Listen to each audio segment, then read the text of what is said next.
Hello and welcome back to Supposedly Fun. My name is Greg. I am here today to do my Friday Reads video. So catch up on the reading week, how that's gone, and just other bookish related things that have been going on in the world. The first thing I want to mention today is that just before I started filming this, I saw news that Larry McMurtry died.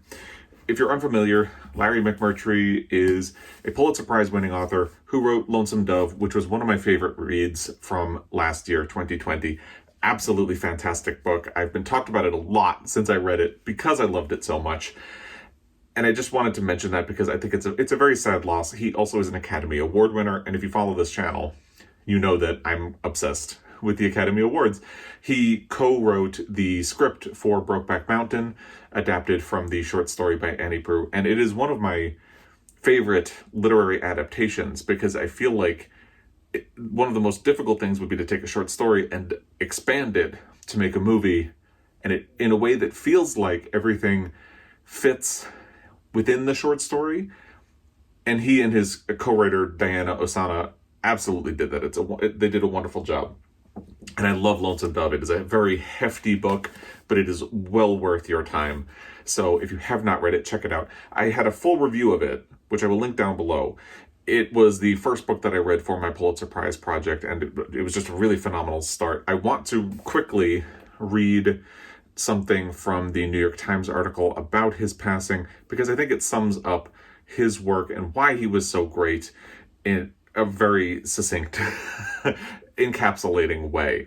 So McMurtry wrote Lonesome Dove as an anti-Western, a rebuke of sorts to the romantic notions of dime store novels and an exorcism of the false ghosts in the work of writers like Louis L'Amour.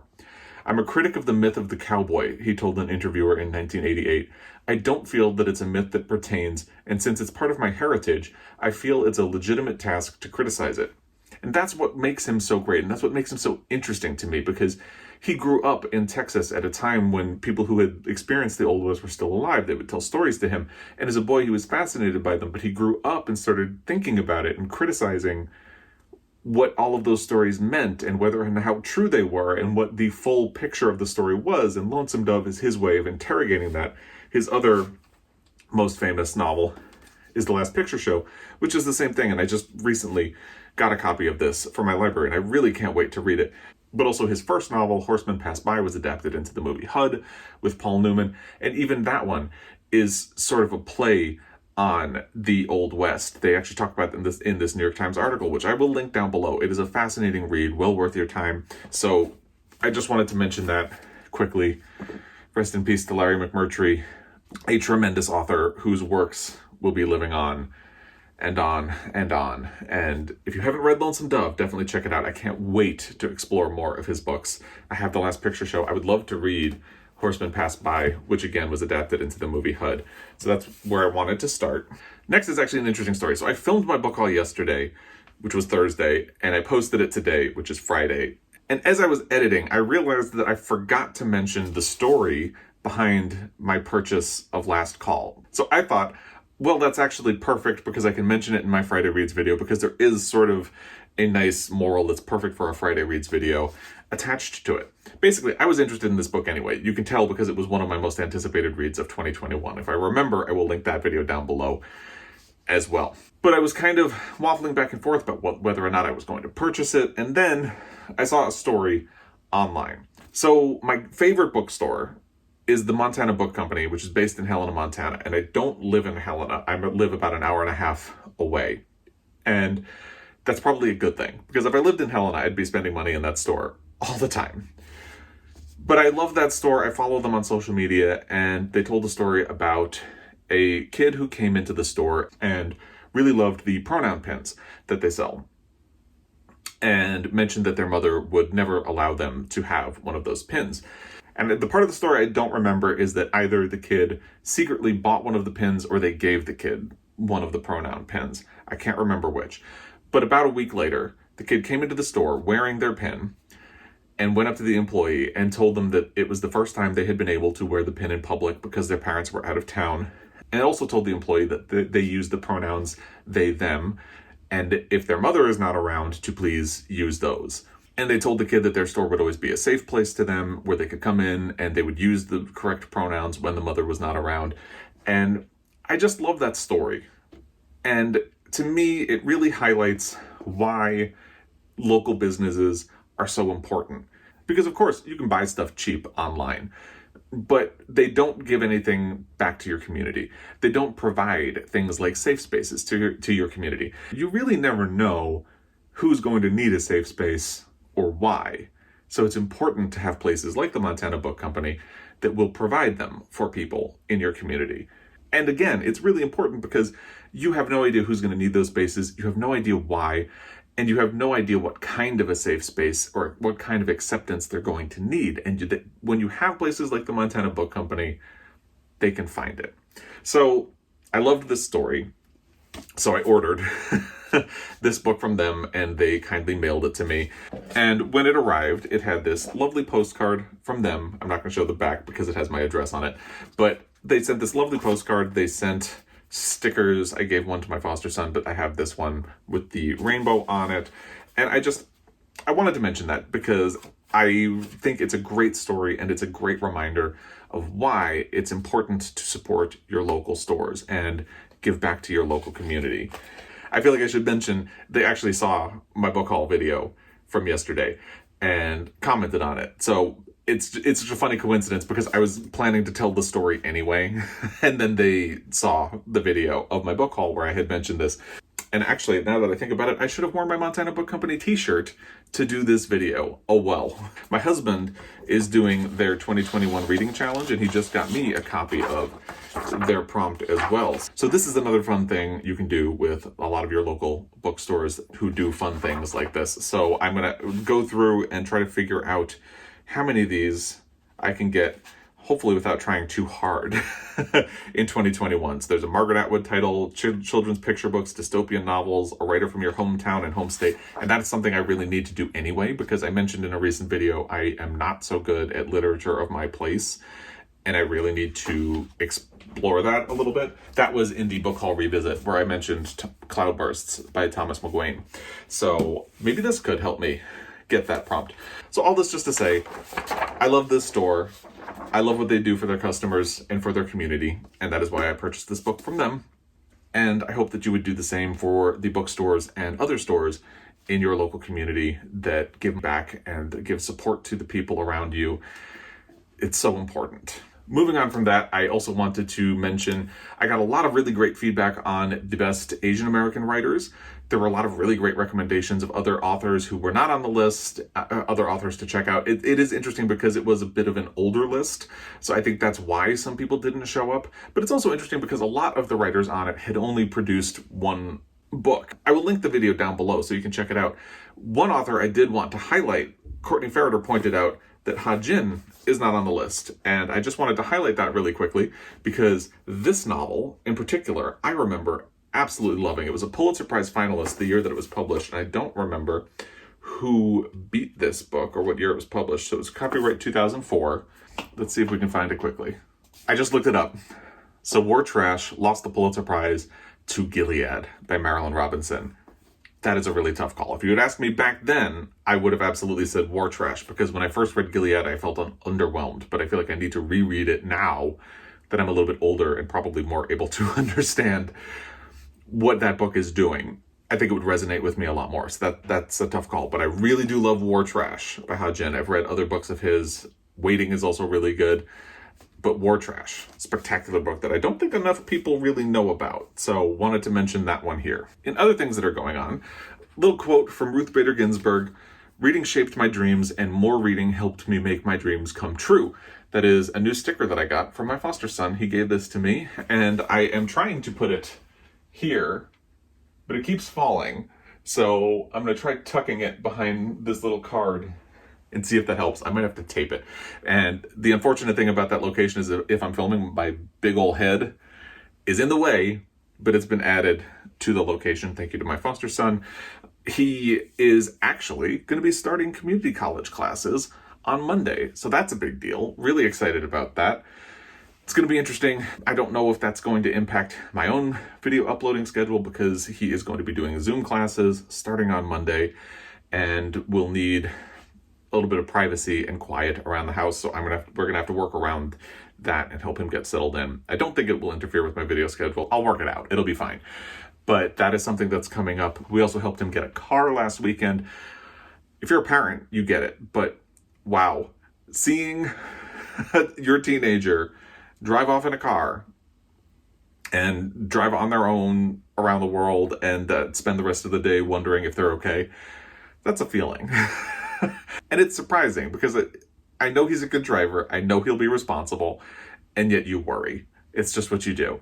So anyway, it's not bookish related, but I just thought I would throw that out there. So that's the sort of family update we have going on this week. Let's get into the actual Friday Reads portion of this video. If you follow along, you know I've been very stressed because I put myself in a bit of a hole with my BookTube prize reading. I decided to take February as a read for myself type month and put off all of my BookTube prize reading until March, and then inevitably stuff was not available when I needed it. I tried to get through some audios and it was just a whole mess. If you followed along, you already know the story. There's a light at the end of the tunnel. I am almost done. Almost done. My ranking needs to be in on Sunday. I'm in good shape to do that. I finished Utopia Avenue by David Mitchell. This was the second book that was sort of a stress point because it is a larger book. It's 574 pages. Because it's for the BookTube prize, I can't tell you what I thought of it, but I finished it. Whew! And that is a relief. I also finished American Dirt by Jeanine Cummins. And again, because it's for the BookTube prize, I can't tell you what I thought of it. That will be coming next week. Next week, when the new round is revealed and the results of this octafinals round are revealed, I'll put up a video. You'll hear all about it. I will say I had kind of been thinking I was going to pass this book over, so I am grateful that the BookTube prize gave me a little bit of a nudge to read it, so I can talk about it with authority. And I will talk about it with authority next week. And I had already finished Real Life by Brandon Taylor and Death in Her Hands by Otessa Moshfegh. So that's 4 out of the 6 books done. Out of the way, finished. I am nearly done with Luster by Raven Leilani. I had gotten a head start on this one because I had started it on audio and then the audio disappeared on Scribd for me. That was one of my stress points. So I had a bit of a head start on this one. So as soon as I finished American Dirt, I dove into it. And it's a short book. I can't tell you what I'm thinking of it, but I will say it reads very quickly. So I should be finished with this probably tomorrow being Saturday, at which point I will have read 5 out of the 6 books that I needed to read as a groupie, someone who is in Group E of fiction in the octafinals. Whew. It makes you happy to hear it, doesn't it? So that leaves the elephant in the room, The Mirror and the Light, the really big stress point, because it's a big book. It's chunky. This was my March of the Mammoths title, and the other exciting thing about this is that I am going to be finished with it. So this is 881 pages, and I'm in good shape. So I mentioned last week, I had been hoping to listen to this on audio. It became available on March 17th and then disappeared again on Scribd, because Scribd does this thing. The more you use it, the more it sort of rotates out titles. And my husband and I share an account, and his job requires him to drive a lot. So he listens to a lot of audiobooks. So through no fault of our own, we use the subscription a lot. And that's probably why it rotates. So to be fair to Scribd, that's how we use it. And that's not really what you're supposed to do. So just to be fair to them. So if you remember, because I had thought that I was going to have to plow through the book of this, I was really stressed out. So what I ended up doing was finishing American Dirt on audio. It was, I think, 13 hours, but I did have to speed up the audio, which I don't usually like to do. I didn't speed it up very much, just so I could get through it a little bit quicker. And I've had to do that with this as well, because my husband pointed out we have a credit on Libro. I don't know if you use Libro. The fun thing about that, it actually supports independent bookstores. So anytime we purchase something from it, it gets a little kickback to an independent bookstore of our choice. The one that we chose, you can probably guess, is the Montana Book Company. So we got this on Libro. Thank you to my husband for the solution. He said to say hi this week, by the way. And I have been listening to this on Libro, on audio, and got to support the Montana Book Company as well. So that is a fun solution to this problem that I was having. And again, because this is for the BookTube prize, I can't tell you what I'm thinking of it. I will say the audio production on this is fantastic. And I do feel a little guilty that I've sped it up. I've been listening to it at, I think, 1.4 speed. That's as fast as I want to go. I had a conversation in a Friday Reads video a while ago about speeding audiobooks up. I don't like doing it because for me, it kind of messes with the tone of the book, especially when you have a really good narrator. And I do wish I could follow along at the speed that the book is naturally at, but I gotta finish this. And it's a 38-hour audiobook. So I think when it was reduced, it went down to, I think, 24 hours or 25 hours, something like that, to get through. A guy's gotta do what a guy's gotta do. I had to make sacrifices. If I had started all of my BookTube prize books in February, hindsight is always 20/20. But by Sunday, I should be done with The Mirror and the Light, and Luster, and Death in Her Hands, and Real Life, and American Dirt, and Utopia Avenue, and I will be done with the BookTube prize. I did not sign up for the next round, you can probably imagine. I just wanted to give myself a bit of a break. I am not going to make any decision about subsequent rounds of the BookTube prize right now, of course, because I'm in the middle of the stress that I created for myself. I feel like my natural reaction would be to say no, but maybe I'll be in a better place, not so stressed, and plan a little bit better for a subsequent round of the BookTube prize. We'll see. We'll see what happens. Really excited to see which of these books will advance. Really excited to share my thoughts of them. Again, that will be coming next week. I am also working on my Pulitzer Prize predictions for 2021. I think I'll have that ready to go next week as well. And of course, next week is the end of March, which means my March wrap-up will be coming as well. So that's 3 things in the hopper for next week. And then I'd have to do a Friday Reads as well. I'm really excited to get back to reading for myself. I'm going to be doing a buddy read in April with Sean the Book Maniac, and I'm really excited about that. And I will talk more about that next week because I don't have the book. Oh, who cares? You know what? Why be secretive? I went and grabbed the book off the shelf because I'm in this room. Why not? I can do that. It's The Yield by Tara June Winch. Really excited about this. And we decided to do this in April because it's an Australian book and Aussie April. How exciting is that? So this will be coming up next week as well. And I'm really looking forward to getting back to the final revival of Opal and Nev, which I had put to the side so I could get through all of my BookTube prize reading. So there's a bit of a sneak peek for what will be coming up after that. And there you have it. I think that's my Friday Reads video. I will leave it here. If you have thoughts, comments, recommendations, rants, whatever, put it in the comment section down below. As always, I really appreciate your time.